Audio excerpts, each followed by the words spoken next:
I was about to say, wait for the rumble, wait for the noise, and here it comes. A lot of the very large Ford V8s making a fabulous sound.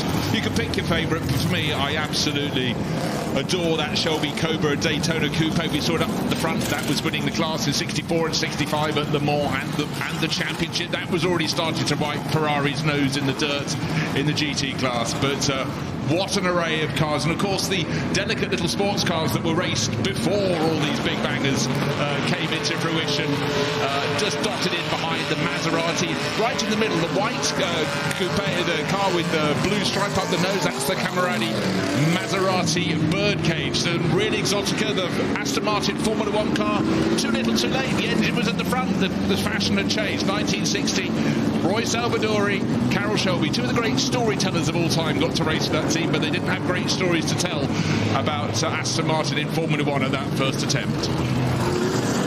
No, it was many decades until Aston Martin would return to Formula 1 as we leave the line for this demonstration lap and tribute to Carroll Shelby and the MG leading the way. The MG that originally started things. You were hearing that it was a car driven to first place on debut for Carroll Shelby. Not a bad way in Oklahoma to start your motor racing career with the biggest trophy available on the day. And indeed, as in the wonderful film we saw earlier, late to racing, even by the standards of the day, but adapted so quickly, and Aston Martin spotting his talents very early on, and still his most famous win in the car. Great wins all around the world, but winning the Le Mans 24 Hours. Aston Martin was aching for victory, and what I loved in that period film, they dumped the boss, team boss, the owner of Aston Martin, David Brown, very meticulous man, and he changed into a smart suit for the victory photos, but Carroll Shelby popped him into the car with all the oil sloshing around and had a wicked grin on his face as the car was moved up the pit lane at Le Mans, to the final celebrations there. But it was all about victory, and for Aston Martin that was a huge moment. 1959, and just a handful of years later he begat the AC Cobra. Came from the AC Ace, 4.7 litre Ford engine put in at the start, and that was largely down to an inspired person at Ford really helping. They just launched their total performance program, and it sort of fitted into the framework. So a century after the birth of Carroll Shelby, we're paying tribute with all those Stetsons behind the wheel, and great to see so many wonderful cars attached to his name as we continue to make our journey around. So many to enjoy out there, and great that you're giving the cars and the drivers such a warm reception. Well, absolutely. So AC Cobras, or Shelby Cobras they've called, on the other side of the Atlantic, and an array of other sports cars in behind. But that beautiful, now look at number 12, just behind Bruce Mayer's number 1, the first ever AC Cobra, with the man who made the Peterson Automotive Museum hat. Number 12, what a fantastic looking car. As I said, the Shelby Cobra Daytona Coupe, so successful. They worked out streamlining the car. Peter Brock, brilliant bodywork formed by him to make this happen at Le Mans, down the Mulsanne Straight, so successful.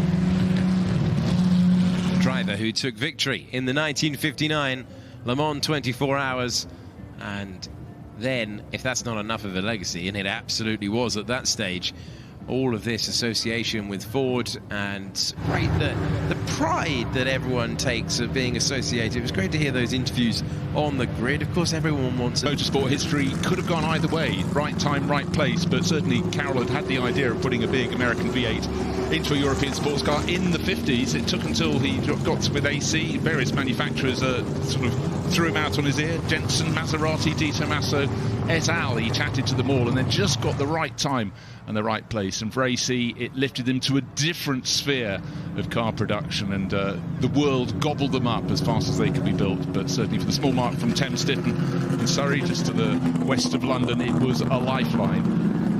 And the Ford GT40, well, still raced, still enjoyed today, and still, to my eye, one of the standout cars in the first century of motor racing. The Ford GT40 shape. And there, number 2 on the right-hand side, the winner of 1966 at Le Mans. That was a breakthrough car, but alongside, as Ed pointed out down on the grid, one of only 5 cars to win the Le Mans 24 Hours twice. That's the one in the Gulf livery. 1968 and 69, those are the 3rd and 4th Ford wins in succession. So for Henry Ford II, it was a big moment in 1966 when all that expenditure, all that desire to beat Ferrari finally came to fruition. But then to rubber stamp it, not once, not twice, but 3 times, well, that was music to his ears, and certainly to the ears of the Ford accountants. As we come over the line to begin our second demonstration lap, and those GT40s no longer in formation want to allow you out there to hear the wonderful roar. And if there's one thing that Carroll Shelby's legacy includes, it is a wonderful roar of a motor racing engine. The GT40 is now at the front of the pack. Well, a very sensible move there, because obviously the MGTC, even driven as hard as it could possibly be driven, would not be able to keep these back, and they need to get more airflow through these cars. It's a very, very hot day here at Goodwood, and but just motor racing history. 1966, Ford Le Mans winner, the black and silver livery.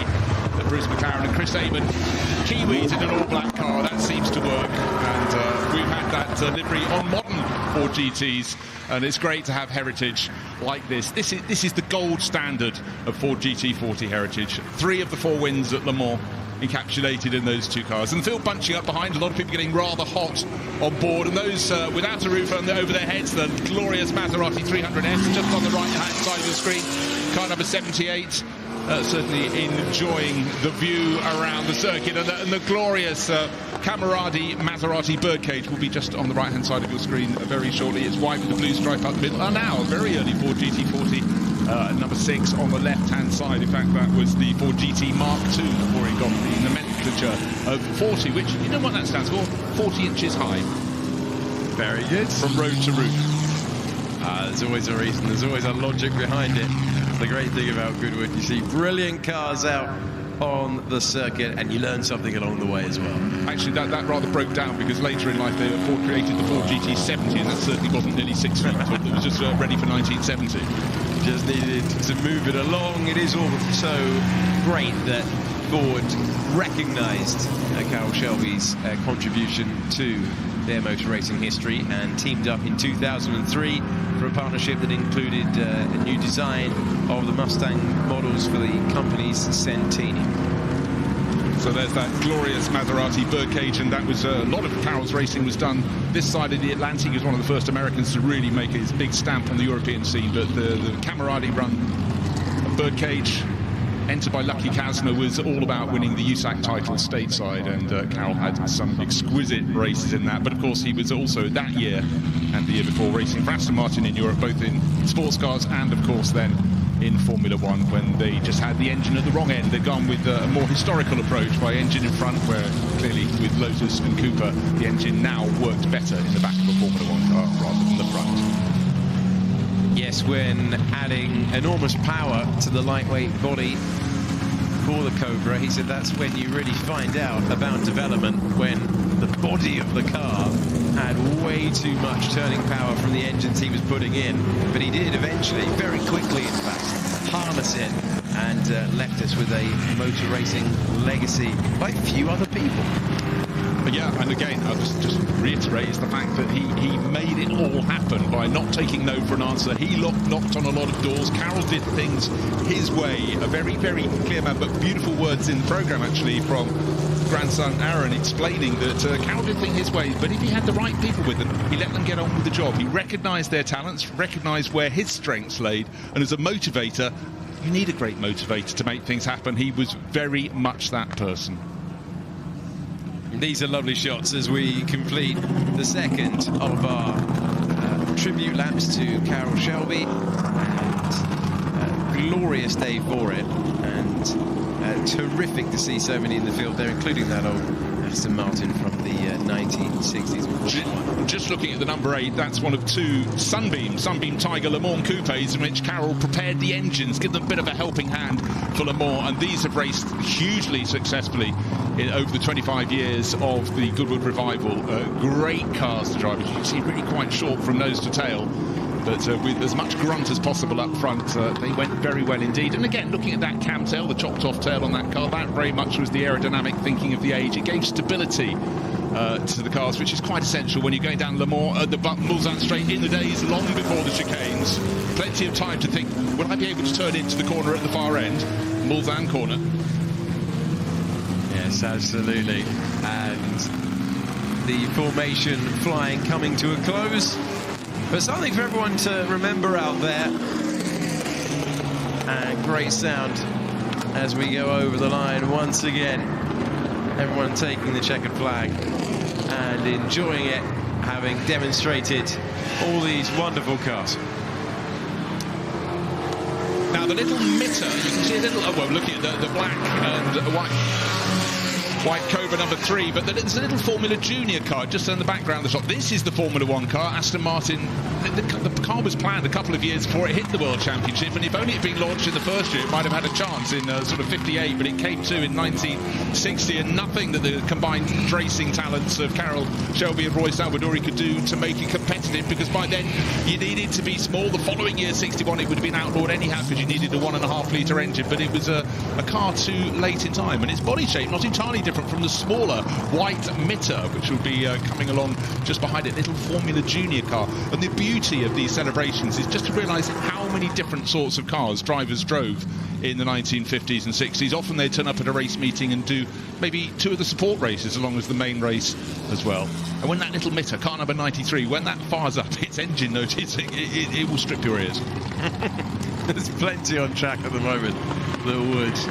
They're at the reduced speed for this demonstration run, but fantastic to see so many icons out there, and just completing a lap where they'll turn back into the paddock, and worth poking your head into the paddock to try and get a closer look, as the detail sometimes trackside can be lost, and great to wander around if you can get access. Yes, and one of the beauties in the back part of the paddock over towards the airfield a bit more, completely open, you can go past them, but just to see the car 1 by 2 by 3 by 4 and just see the passage of time, the passage of thought. Right in the middle, little Lotus, car number 31 just going past. Again, super sleek bodywork there. Small engine, sleek bodywork can certainly always take on a less sleek number with a large engine, but Carroll approached it from both angles, but by and large his métier was the bigger the grunt, the more poke it had, but he did understand aerodynamics as well. Just coming to the final chicane, the GT40s are completing their lap, having increased the speed to pull away from the pack, and quite right that they were able to take their own pace as they go around. Excellent stuff out there. Now this one started at the back of the grid, and it's not a car. The bright pinky purple metallic car is a car that never went on a grid because it was a drag racer, and then hugely successful in that, the Dragon Snake, and again, drag racing, particularly stateside, was absolutely massive. This was a car that had considerable success, but in fact it was the most successful drag racing Cobra of them all, in the hands of Bruce Larson. We've seen it several years now at Goodwood, and it's a very welcome addition. And again, it stands out wonderfully with that pink metallic race livery in the background.